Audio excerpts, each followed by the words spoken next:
Pernahkah anda rasa seolah-olah hidup terhenti? Anda sudah berusaha, berdoa dan melakukan segalanya dengan betul, tetapi matlamat yang anda impikan masih jauh di ufuk.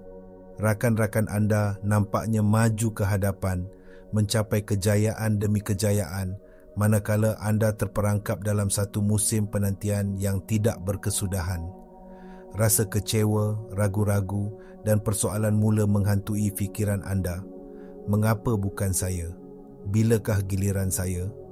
Perasaan ini, perasaan genangan atau kelambatan ini adalah salah satu pengalaman manusia yang paling mencabar. Kita diajar untuk percaya bahawa usaha berterusan akan membawa hasil yang cepat. Apabila realiti tidak sepadan dengan jangkaan ini, kita sering mentafsirkannya sebagai kegagalan. Kita fikir kita telah melakukan sesuatu yang salah atau mungkin kita tidak layak untuk apa yang kita inginkan. Tetapi bagaimana jika saya beritahu anda bahawa persepsi ini adalah satu ilusi? Bagaimana jika tempoh menunggu ini yang anda anggap sebagai hukuman atau stagnasi sebenarnya adalah fasa paling penting dan produktif dalam perjalanan anda? Hari ini, kita akan meneroka persimpangan antara teori kuantum dan kesedaran untuk mendedahkan bagaimana tenaga, frekuensi dan anjakan perspektif boleh membangkitkan kebijaksanaan yang lebih mendalam. Kita akan membongkar mengapa alam semesta tidak melambatkan anda. Sebaliknya, ia sedang menaik taraf anda secara dalaman untuk persediaan menerima realiti yang anda dambakan. Ini bukan tentang menunggu secara pasif, ini adalah tentang penentukuran semula yang aktif dan cerdas. Fasa penantian yang anda alami sekarang bukanlah satu hukuman, tetapi satu proses penentukuran semula yang amat diperlukan. Anggaplah diri anda sebagai sebuah sistem komputer berprestasi tinggi.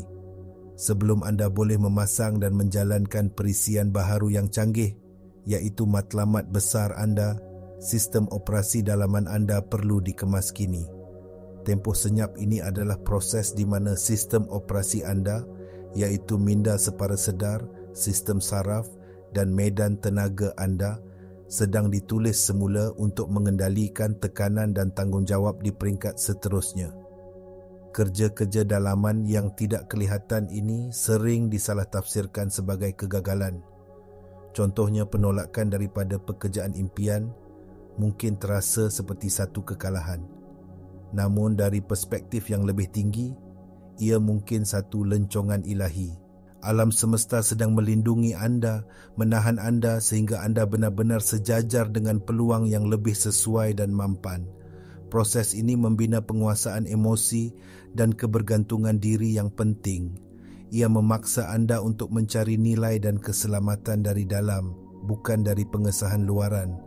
Inilah kerja asas yang sunyi yang membina kapasiti dalaman anda untuk menampung kejayaan yang bakal tiba. Apabila anda memahami ini, penantian berubah daripada penangguhan yang mengecewakan kepada persediaan yang bijaksana. Untuk memahami logik di sebalik masa ilahi, kita perlu melihatnya melalui lensa pemikiran sistem. Setiap sistem, termasuk alam semesta, memerlukan input, proses dan output. Keinginan anda adalah output yang anda mahukan. Usaha anda adalah sebahagian daripada input. Tetapi bahagian input yang paling penting, yang sering kita abaikan adalah fasa penentukuran dalaman. Fasa menunggu ini adalah proses pengoptimuman dalaman yang penting. Ia mewujudkan kapasiti dalam diri anda untuk mengendalikan pencapaian baharu. Bayangkan cuba memuat turun fail bersaiz 100 GB ke dalam telefon pintar dengan storan yang tinggal hanya 1 GB. Ia tidak akan berjaya. Begitu juga alam semesta tidak boleh memberikan anda realiti baharu jika kapasiti dalaman anda belum bersedia untuk menerimanya. Masa ilahi atau divine timing bukanlah konsep mistik yang rawak. Ia adalah soal penjujukan yang betul. Versi diri anda yang mampu mengekalkan keinginan tersebut mesti dibangunkan sepenuhnya sebelum ia boleh menjadi kenyataan. Ini melibatkan penyembuhan luka emosi lama, mengubah kepercayaan yang membatasi dan menstabilkan sistem saraf anda. Minda separa sedar anda yang menurut sains neuro mengawal 95% tingkah laku harian anda perlu diprogramkan semula.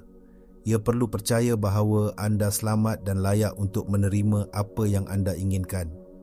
Jadi, tempoh menunggu ini adalah masa di mana anda secara aktif menjadi orang yang anda perlukan sebelum anda boleh memiliki apa yang anda mahukan.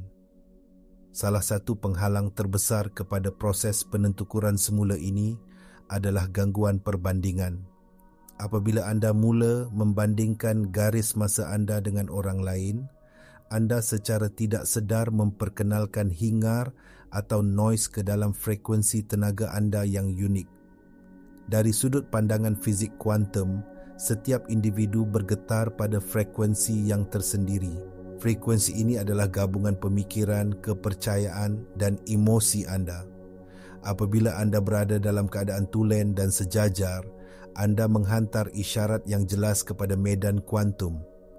Namun apabila anda membandingkan diri, anda mengalihkan fokus anda daripada ekspresi tulen kepada pencarian pengesahan. Anda mula beroperasi dari tenaga persaingan dan kekurangan, bukannya tujuan dan kelimpahan. Perbandingan ini merosakkan isyarat tenaga anda. Ia seperti cuba menalas stesen radio kegemaran anda, tetapi terdapat gangguan statik dari stesen lain. Akibatnya, mesej anda kepada alam semesta menjadi kabur dan tidak koheren. Dari perspektif sistem, perbandingan menyediakan input yang rosak. Input yang rosak ini mewujudkan kesesakan dalam pemprosesan yang membawa kepada kekecewaan dan hasil yang tidak sejajar. Anda mula memaksa sesuatu berlaku bukannya membenarkannya terungkap secara semula jadi. Ini hanya akan memanjangkan lagi tempoh penantian kerana sistem perlu bekerja lebih keras untuk membersihkan hingar yang anda cipta. Hentikan perbandingan. Laluan anda adalah unik. Frekuensi anda adalah milik anda. Tugas anda adalah untuk menjaga kejelasan isyarat anda, bukan meniru isyarat orang lain. Jadi, bagaimana anda boleh mempercepatkan proses penjajaran ini? Jawapannya terletak pada satu anjakan yang mendalam. Daripada memaksa kepada mempercayai. Alam semesta tidak bertindak balas kepada usaha keras atau permintaan yang terdesak. Ia bertindak balas kepada frekuensi tenaga yang jelas dan stabil. Prinsip resonans dalam mekanik kuantum menyatakan bahawa satu sistem akan bergetar sebagai tindak balas kepada frekuensi luaran yang sepadan dengan frekuensi semula jadinya. Begitu juga apabila frekuensi dalaman anda sepadan dengan frekuensi realiti yang anda inginkan, realiti itu mesti datang kepada anda. Ia adalah hukum alam. Langkah praktikal pertama adalah dengan melepaskan keperluan untuk mengawal bagaimana dan bila keinginan anda akan termanifestasi. Keperluan untuk mengawal berpunca daripada ketidakpercayaan. Apabila anda berhenti cuba mengawal setiap butiran, anda mencipta ruang untuk alam semesta mengatur penyelesaian yang jauh lebih bijak daripada apa yang boleh anda bayangkan. Kedua, alihkan fokus anda daripada apa yang kurang kepada apa yang anda sudah ada. Amalkan kesyukuran secara radikal. Kesyukuran adalah salah satu frekuensi tertinggi yang boleh anda pancarkan. Ia memberitahu alam semesta, saya sudah cukup, saya sudah lengkap. Paradoksnya ialah, apabila anda benar-benar merasakan kelimpahan di mana anda berada sekarang, anda menjadi padanan energetik untuk lebih banyak kelimpahan. Sains epigenetik menunjukkan bahawa keadaan emosi kita boleh mengubah ekspresi gen kita. Dengan secara sedar memilih emosi seperti kepercayaan, kesyukuran dan kegembiraan, anda secara literal mengubah biologi anda untuk sejajar dengan masa depan yang baharu. Mari kita mendalami konsep penjajaran ini. Penjajaran atau koheren adalah keadaan di mana pemikiran, perasaan dan tindakan anda berada dalam harmoni yang sempurna. Apabila anda berfikir tentang matlamat anda merasakan emosi seolah-olah ia sudah berlaku dan anda mengambil tindakan yang diilhamkan dari keadaan itu. Inilah keadaan getaran yang paling kuat. Dalam fizik kuantum, eksperimen dui celah yang terkenal menunjukkan bahawa zarah-zarah wujud dalam keadaan kebarangkalian sebagai gelombang sehinggalah ia diperhatikan. Apabila diperhatikan, gelombang kebarangkalian itu runtuh menjadi satu zarah tunggal dalam satu realiti yang pasti. Kesedaran pemerhati itulah yang mengubah potensi menjadi kenyataan. Anda adalah pemerhati dalam realiti anda sendiri. Tempoh menunggu adalah masa di mana anda melatih kesedaran anda untuk memberi tumpuan secara konsisten pada realiti pilihan anda tanpa goyah. Ia adalah latihan untuk menahan frekuensi masa depan yang anda inginkan di masa kini, walaupun deria fizikal anda menunjukkan sebaliknya. Ini adalah kerja yang paling sukar tetapi paling membuahkan hasil. Apabila anda mencapai keadaan koheren dalaman, apabila tiada lagi percanggahan antara apa yang anda mahu dan siapa diri anda menjadi seperti magnet yang sangat kuat. Isyarat anda begitu jelas dan tidak berbelah bahagi, sehinggakan medan kuantum tidak mempunyai pilihan selain mengatur semula dirinya untuk mencerminkan keadaan dalaman anda. Peluang, orang dan sumber yang betul akan mula muncul seolah-olah secara ajaib. Tetapi ia bukanlah keajaiban, ia adalah fizik. Ia adalah undang-undang resonans yang sedang beraksi. Anda tidak lagi mengejar impian anda menariknya kepada anda kerana anda telah menjadi padanan getaran untuknya. Fasa penantian adalah inkubator di mana anda membina dan menstabilkan frekuensi baharu ini. Bagaimana anda boleh mengintegrasikan pemahaman ini ke dalam kehidupan harian anda? Kuncinya adalah dengan mengubah rutin harian anda menjadi amalan penjajaran yang sedar. Mulakan setiap pagi bukan dengan memeriksa telefon anda, tetapi dengan berhubung dengan diri anda. Luangkan 5 hingga 10 minit untuk duduk diam dan rasakan emosi masa depan yang anda inginkan. Rasakan kegembiraan, kebebasan atau cinta itu seolah-olah ia sudah menjadi milik anda sekarang. Ini bukan angan-angan, ini adalah latihan untuk mengajar badan anda secara kimia bagaimana rasanya masa depan itu. Menurut sains neuro, apabila anda melakukan ini secara konsisten, anda mula membina dan mengukuhkan laluan neural baharu, menjadikan keadaan ini sebagai keadaan lalai anda. Sepanjang hari, jadikan jeda kesedaran sebagai amalan. Setiap jam, berhenti sejenak, tarik nafas dalam-dalam dan tanya diri anda, apakah frekuensi yang sedang saya pancarkan sekarang? Adakah ia selaras dengan realiti yang ingin saya cipta? Jika tidak, buat pilihan sedar untuk mengubahnya. Ini boleh semudah mendengar lagu yang menaikkan semangat, berjalan di luar atau memikirkan sesuatu yang anda syukuri. Ini adalah tentang mengurus tenaga anda dengan sengaja, bukan membiarkan keadaan luaran menentukan perasaan anda. Sekarang, saya ingin menjemput anda untuk mengambil bahagian. Tulis di ruangan komen di bawah satu kepercayaan yang anda committed untuk lepaskan dalam tempoh penantian ini. Dengan mengisytiharkannya, anda memulakan proses melepaskannya dari sistem tenaga anda. Walaupun anda memahami semua ini secara intelektual, akan ada hari-hari di mana keraguan datang menyelinap masuk. Realiti luaran anda mungkin masih tidak berubah dan minda logik anda akan mula menjerit bahawa semua ini tidak berkesan. Inilah ujian sebenar. Inilah saat di mana anda perlu memilih kepercayaan mengatasi keraguan. Memahami bahawa keraguan adalah sisa-sisa program lama dari minda separa sedar anda. Ia adalah ego yang cuba melindungi anda dengan mengekalkan anda dalam keadaan yang biasa, walaupun keadaan itu tidak lagi berkhidmat untuk anda. Apabila keraguan muncul, jangan melawannya. Lawan hanya akan menguatkannya. Sebaliknya, akuinya. Katakan, terima kasih minda kerana cuba melindungi saya, tetapi saya memilih untuk mempercayai proses ini. Kemudian, alihkan fokus anda kembali kepada frekuensi yang anda inginkan. Ini adalah amalan penguasaan emosi.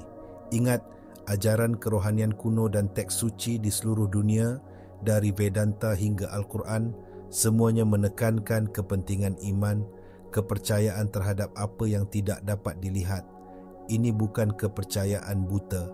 Ia adalah pemahaman yang mendalam bahawa realiti dicipta dari dalam keluar. Anda sedang memegang visi sehingga ia menjadi pepejal. Setiap kali Anda memilih kepercayaan mengatasi keraguan, Anda mengukuhkan laluan neural baharu itu. Anda menghantar isyarat yang lebih kuat kepada alam semesta. Tempoh di mana tiada apa-apa yang kelihatannya berlaku adalah masa yang paling penting untuk terus beriman. Inilah masa di mana asas untuk realiti baharu Anda sedang dibina. Jangan berputus asa hanya kerana Anda tidak dapat melihat perancah di sebalik bangunan yang sedang dibina. Percayalah pada proses pembinaan itu. Kesimpulannya, musim penantian yang Anda alami bukanlah satu tempoh kosong yang perlu ditahan. Ia adalah satu fasa aktif, cerdas dan penting dalam evolusi Anda. Ia adalah rahim penciptaan di mana kesedaran Anda, sistem saraf Anda dan medan tenaga Anda sedang dinaik taraf untuk menerima dan mengekalkan realiti yang Anda pohon. Daripada menentang kelambatan ini, bekerjasamalah dengannya secara sedar. Gunakan masa ini untuk melakukan kerja dalaman yang mendalam, untuk menyembuhkan, melepaskan kepercayaan lama dan memantapkan diri Anda dalam frekuensi kepercayaan dan keyakinan. Hentikan perbandingan. Hentikan keperluan untuk mengawal. Serahkan diri kepada kebijaksanaan proses yang lebih besar yang sedang berlaku. Nilai sebenar terletak bukan pada pencapaian matlamat itu sendiri, tetapi pada siapa diri Anda dalam proses mencapainya. Tempoh penantian ini sedang membentuk Anda menjadi versi diri Anda yang paling kuat, paling bijak dan paling sejajar. Apabila penentukuran semula dalaman Anda selesai dan frekuensi Anda stabil dan jelas, realiti luaran Anda tidak mempunyai pilihan selain berubah. Pintu akan terbuka, peluang akan datang. Impian Anda akan menjadi kenyataan, bukan kerana Anda telah memaksa ia berlaku, tetapi kerana Anda akhirnya telah menjadi orang yang bersedia untuk menerimanya. Oleh itu, peluklah musim penantian Anda. Hormatilah kesunyiannya. Percayalah pada kerja gaib yang sedang berlaku. Anda tidak terhenti. Anda sedang berakar umbi, bersedia untuk berkembang dengan cara yang tidak pernah Anda bayangkan. Sekarang adalah masa untuk mempercayai.